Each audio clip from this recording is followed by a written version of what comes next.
In this edition of the Shop Talk series, we're on the road at Thunder Road with Jason Corliss out of Barrie, Vermont. Welcome, Jason. Thanks. Tell us a little about your start in racing. You started in street stocks, correct? Yes, started 2005 back in street stocks. There was no Warrior division or anything up here at the time. So yeah, started 4 cylinders, just coming up here with a tow dolly, a street stock, and a dream, and slowly progressed from there. And then the Tigers? Yep, we spent 5 years in street stocks. Slowly each year, kind of building the program. 2008, we were able to win a street stock championship. And then by 2010, we actually started in Tigers. Did 3 years in the Tigers, and then made the jump to late models.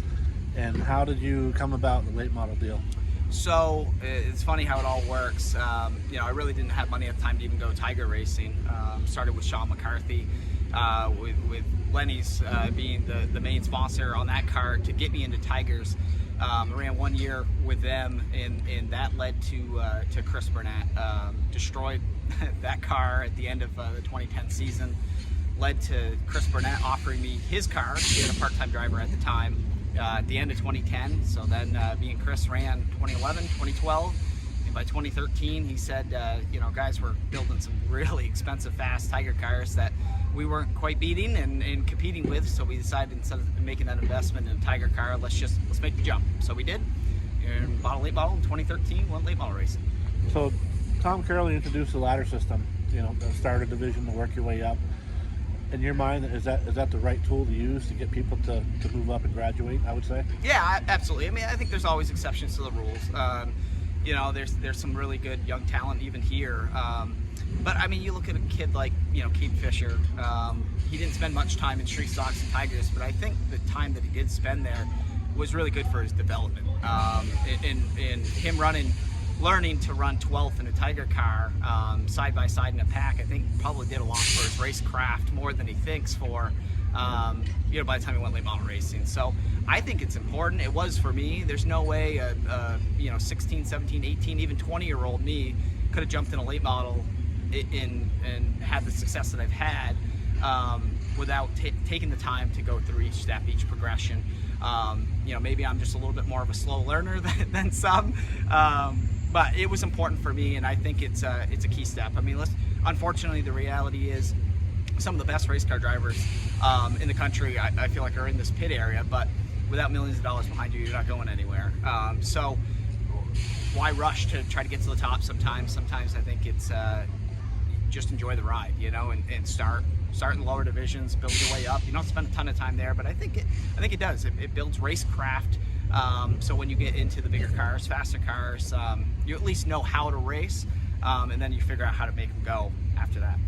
So back to the street stocks, what age were you when you started in that division? So I was 16, almost 17 when I started street stocks, and never raced anything before in my life. So, and at the time you were 14 years old to get in the pit area. Now we got babies in the pits here, so things have definitely changed a lot since when I started. But yeah, no, I was just kind of like a lot of the older racers are, started when they had a driver's license. So looking back at that age, and how old are you now? I'm 38 now. So 38 years old, looking back at a 15-year-old getting into racing, yourself or somebody you don't even know, what would you recommend? Just try to do things the right way along the way. Even if you don't have a lot of money, like I didn't, but you still try to handle yourself the right way. Try to prepare your car the best you can with what you have, and just simply try to race the right way. At the time, I had Tom Curley that, if you screwed up, he would let you know you screwed up and you ruined his show. So you had that pressure over the top of you. But I just wanted to put my best foot forward. So I think that's the biggest thing for racers is don't go out there and thinking you're going to be Kyle Larson and you're going to go take the world by storm. Just go out there and try to do things the right way. That's the name of the game. Be respectful, race hard, but be respectful of your team, your sponsors, and of your other competitors. So obviously everybody knows that you've had success here and other places. How hard is this track to win on? It's incredibly tough. This track is as tough as it gets. And not just because of the racetrack, but because, like I said, the competition in the pits. It's just such a great group of racers, talented race car drivers and well-prepared race car drivers. And with the rules package that we have, we're all so close. It takes everything, gelling and going in the right direction. The car, the driver, the team, the tires. I mean, everything's got to be going right for you.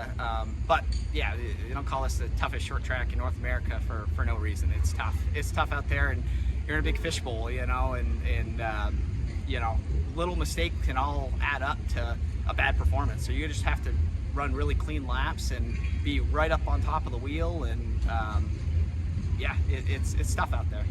So before we start talking about your crew, I got to tell you, I've had a few interactions with Christopher Burnett, your car owner. Yep. He's invited me to the Champlain Valley for the figure 8 racing, which I've enjoyed, and I'm allowed to go back and enjoy that some more. Super nice guy. So let's talk about your crew and your car owner. Who helps you out?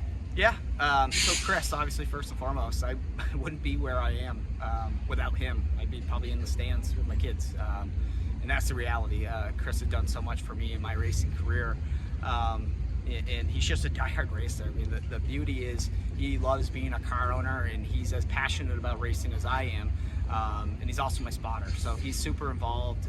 And then our crew chief, Andrew Hill, he's the key to our speed.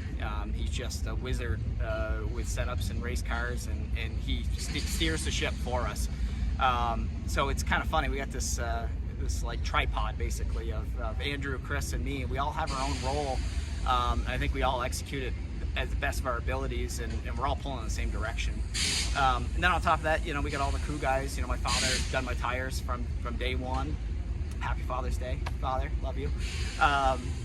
And then, Dan Durkee, Travis Brisbane, DJ Pryor, John Booten, guys have been with me for a long, long time. Matt LePage, guys to just come and support and be part of this. It's special when you have a group that's been together, their core group, as long as ours has. And I think it means a lot, when we come in for practice, guys aren't guessing what they're doing. Everyone has a job and a role, and they execute it flawlessly. Last race, I saw some shirts running around. I was absolutely amazed, because I'm a Dion fan, but I saw a bunch of different shirts, throwback stuff that Yipes had, either you put that together or they put it together, but super cool. I was really happy to see that, and I thank you for doing that. Cars don't have it without sponsors. Yeah. And they pay the bills, so let's talk about your sponsors. Yeah, absolutely. Kenny Drugs, first and foremost, they're our primary sponsor. They jumped on board last year after the Peperick family decided to kind of take a step back from racing. And they've been a tremendous partner. I've known Steve over there for a while, but actually kind of build our relationship and have them on the car is just been phenomenal. They've been so important and big in short track racing and dirt racing, and back with Mike Bruno and Brent Dragon and everyone around ACT racing as well. So been really special to have them on board, and it's neat to have a employee-owned company, local company, actually on board and supporting it and being part of it. Not just putting their logo on a race car, but actually rooting for you and being a part of it. So that's been fun. You mentioned Yipes making those shirts. They came on board this year to provide our vinyl, Yipes of Central Vermont. And that's Brock and Valerie, right? Yeah. Yep. Again, great local company, just tremendous people. You can't get nicer people than that. And I joked around with them, of course. I think last year I didn't replace a single body panel, and I replaced one door number. This year I think I'm on my fifth set of numbers, and five numbers total, and replaced almost the whole body already after a couple races. So they've been huge. And then obviously Tildark Roofing, Chris Fagini and his family for supporting us and stepping on board this year. Again, that's the first year we've been together. He's just a really cool dude. If you look up and down the pit area, his name's on probably 20 race cars in there. For a local roofing company, he doesn't have to do that, but it just shows how much he loves racing and wants to be part of it. So it's been really cool to have him on board. And then, we've got Booska Movers, Splash the Boathouse, Montessori School, Central Vermont, which has been special since my kids go there. Burnett Scrap Metal is just, it's cool. It's neat to have people that are in your corner pulling for you. So there's no denying, like we said, that you've had success. You've carried the checkers here many times. Milk Bowl's a hard race to win. mathematically impossible. And you won that how many times? 3. Any back-to-back? 2 back-to-back. Yep. There was one back-to-back. Yep. So Yep. for one guy to win a milk bowl is quite a feat. And you have joined a elite group of people that have won back-to-back milk bowls. Other drivers have won more than 3, Yep. but when you win back-to-back, that's a huge deal. You guys got your shit together. I apologize for swearing, but you got it going on, you know.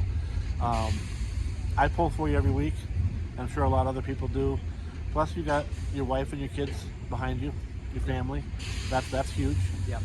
Back to your sponsors a little bit. Do your sponsors show up and support you at the track, or do they support you watching online? Or Both. I've got a bunch of people that come and are here at the racetrack, and then I got some that are watching on Flow or Neston or whatever. So yeah, like you said, going back to family and stuff. I mean, just having them to support me and just having people to support you is so, because that's what this is all about. It's about people, no different than anything else in life. It's about creating memories with people and having fun and working hard and all working towards a common goal. And that's what I love about racing. It's kind of a team mantra of we're all in this together and us against the world. And when it's time to go to battle, I like going to battle with my group, and I got more confidence in the world in them. Well, I appreciate you taking the time out to talk to me today, and best of luck in the Memorial Day Classic that's been rescheduled. So Thank you. have a good day.